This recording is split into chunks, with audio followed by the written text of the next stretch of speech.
Um abraço a você, caro amigo internauta, meu muito obrigado por mais uma vez estar aqui acessando o nosso vídeo, que você também pode acessar pelo site da Editora Chico Xavier, que é o www.editorachicoxavier.com.br. Hoje nós vamos tratar sobre o tema violência doméstica. É um tema que está presente na nossa sociedade, infelizmente está muito presente nos nossos noticiários, tanto que nós tivemos a criação há alguns anos de uma lei específica para tratar do caso, que é a lei conhecida como Maria da Penha, e de várias varas na justiça brasileira, delegacias especializadas, justamente para tratar de um tema que tem trazido tanto sofrimento e tantas dores nas nossas famílias. Normalmente, a questão da violência doméstica começa no relacionamento dentro do casamento ou dentro da união estável. Nós sabemos que o casamento, as pessoas normalmente deveriam estar se unindo por um único sentimento, por uma única razão, que é o motivo do amor que leva à união de duas pessoas. É óbvio que quando nós falamos aqui do amor, nós não falamos naquele amor tão puro como Cristo nos ensinou, porque isso ainda não existe entre nós. Então as duas pessoas pelo menos devem ter entre si esse sentimento nobre do amor, de acordo com as nossas limitações, mas a intenção sincera da criação de uma família, de promover um lar estável, onde haja harmonia, haja paz, onde possa promover o crescimento de todos, inclusive dos filhos que deverão vir naquelas relações. Mas obviamente que no início de um casamento, ou mesmo durante a relação de um casamento, problemas existem, inclusive nos relacionamentos.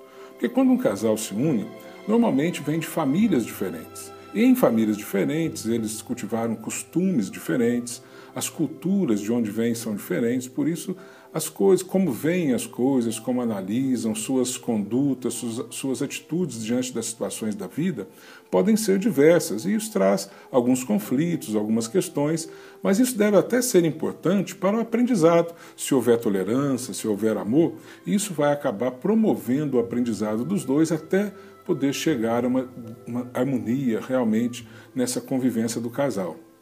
Às vezes há também a diferença de religião e essas dificuldades acabam, se não bem equacionadas, indo também para a criação dos filhos, para a formação dos filhos.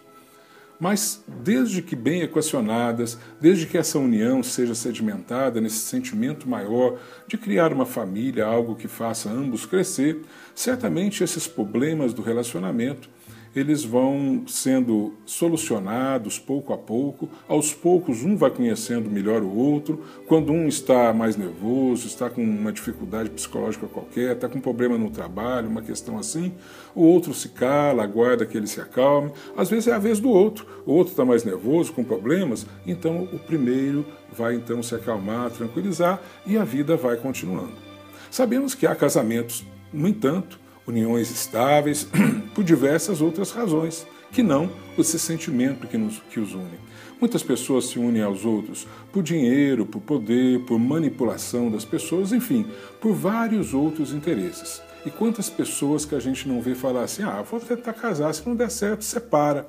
Ou seja, já entra numa relação como se fosse algo que não exigisse a responsabilidade que o casamento exige. Nós sabemos que quando nós aportamos numa nova reencarnação, cada um de nós traz os seus compromissos reencarnatórios. O pagamento de dívidas passadas, o aprendizado daquilo que nós não aprendemos antes. E nesses compromissos reencarnatórios estão também inseridos essas uniões que nós deveríamos fazer. Quem é que vai estar conosco para uma convivência cotidiana a vida toda, para receber os filhos para a educação e criação? Tudo isso já está programado. Muitas vezes, quando a gente escolhe pelo amor, por esse sentimento nobre, a vida se cuida de nos aproximar das pessoas com as quais nós já firmamos compromissos lá no mundo espiritual para traçarmos um caminho junto nesta reencarnação. Mas quando nós adentramos no casamento por motivos outros, obviamente nós estamos desviando daquele compromisso reencarnatório e vamos então unir as nossas vidas a uma outra pessoa por razões que não devem, pelo menos a priori, levar à nossa evolução. Contudo, como o livre-arbítrio sempre está presente na vida, Nada impede, e muitas pessoas conseguem, depois de iniciar um relacionamento por motivos outros, por motivos de conseguir dinheiro, conseguir poder, por manipulação e outros interesses, depois a pessoa acaba caindo em si, o sentimento nasce, o sentimento de nobreza, aquele sentimento sincero, e a família é conduzida sempre com tranquilidade, com paz, com harmonia, porque o nosso livre-arbítrio está sempre presente em nossas vidas. Mas tanto num como em outro casamento, tanto aquele iniciado pelas razões de um sentimento nobre, como aquele iniciado por razões outras, pode haver que haja intolerância de um dos cônjuges ou dos dois cônjuges e o relacionamento fique realmente impossível. Aí a gente sabe que são excessos de todos os gêneros, começando normalmente pelo desrespeito psicológico, desrespeito com a pessoa do outro, vem com a relação do adultério, a traição do leito conjugal, a traição de tudo aquilo que representou a família. Muitas vezes você não trai com o outro parceiro, mas trai com as questões, com os objetivos que a família traçou, você desvia, já não participa mais a família das suas realizações, já vive ali apenas para ter um lugar para chegar e dormir, mas a sua vida vai sendo construída lá fora, independentemente da sua família aqui. Então, isto vai minando este relacionamento. E muitas vezes, infelizmente, a gente vê casais que acabam levando para a violência física. E isso é que tem trazido realmente muitas dores. Quando isso acontece, como deve fazer? Nós vamos buscar, na orientação de Jesus, uma conduta que nós vamos ver como deve ser o nosso direcionamento. Quando levaram a Jesus a mulher adúltera e chegaram até ele dizendo, olha, essa senhora foi pega em adultério. A lei mosaica manda que nós a apedrejemos até a morte. O que o senhor diz que devemos fazer com ela? Então Jesus, a primeira coisa que ele fez foi indagar dela, mulher, onde está aquele que esteve contigo? Porque a nossa sociedade, muito machista, em situações de adultério, principalmente como esse, vê apenas a culpa da mulher, os defeitos da mulher. Como se o homem que estivesse em adultério, ele tivesse corretamente, para ele isso não teria nenhuma razão. Até hoje a sociedade vê a questão dessa forma. Mas Jesus nos deixou bem claro, mulher, onde está aquele que esteve contigo, que também estava cometendo adultério naquele momento? E ela disse, não sei, Senhor, porque ninguém levou ele até Jesus, levou apenas a mulher adúltera. E aí Jesus, então, olhou para aqueles que a levaram até ele, olhou para a mulher e disse, olha, aquele entre vós que estiver sem pecado, seja o primeiro a lhe atirar a pedra. Então Jesus começou a escrever alguma coisa na areia e aquelas pessoas, dado a autoridade moral de Jesus, foram saindo um a um, porque refletindo, todos eles viam que tinham as suas próprias culpas e ninguém se arriscou a ser o primeiro a apedrejar aquela mulher. Depois que todos saíram, então Jesus virou-se para aquela mulher e perguntou a ela, ninguém te condenou? Ela disse, não, Senhor, ninguém me condenou. Então Jesus vira para ela e disse, então vá, mas não peques mais. Ou seja, Jesus não a condenou, como não condena nenhum de nós, mas também não foi conivente com o erro que ela cometeu, alertando-a de que ela não devesse pecar mais. Portanto, nós temos que verificar, muitas vezes, pessoas que são submetidas cotidianamente a violências no lar, dia após dia, essa violência sendo uma violência real, material, de bater, de espancar, ou às vezes até uma violência psicológica, aquela briga, aquela desarmonia no lar, que torna insuportável a vida no lar, torna insuportável a vida em comum. E as pessoas confundem muitas vezes que tem que perdoar. Mas o perdão, ele não está unicamente na relação. O perdão está no coração. A pessoa que perdoa, ela tira do coração a mágoa. Então as pessoas falam, eu tenho que estar junto para perdoar, mas aquela mágoa está ali, então não perdoou de fato. Mas o principal é que ela está sendo conivente. Porque quando uma pessoa erra conosco e vem até nós, olha, eu errei, vou fazer diferente daqui para frente. Tudo bem, nós perdoamos e vamos tentar fazer diferente. Mas quando a própria pessoa não se propõe a mudar, estar junto com ela não é um exercício do perdão, mas é um exercício de conivência com o erro. Porque nós estamos fazendo com que aquela pessoa continue errando, continue assumindo mais débitos, mais compromissos. Isso não é auxiliar alguém, muito menos perdoar alguém. Esta conivência com o erro não faz parte dos ensinamentos de Jesus. Portanto, aquela pessoa que sofre violência doméstica, ela tem que buscar a assertividade. Chamar o companheiro, chamar a companheira que pratica violência.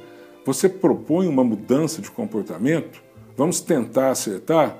Se a pessoa propor uma coisa real, uma coisa sincera, talvez valha a pena você perdoar, se você conseguir suportar, tirar a mágoa do coração e fazer uma nova tentativa.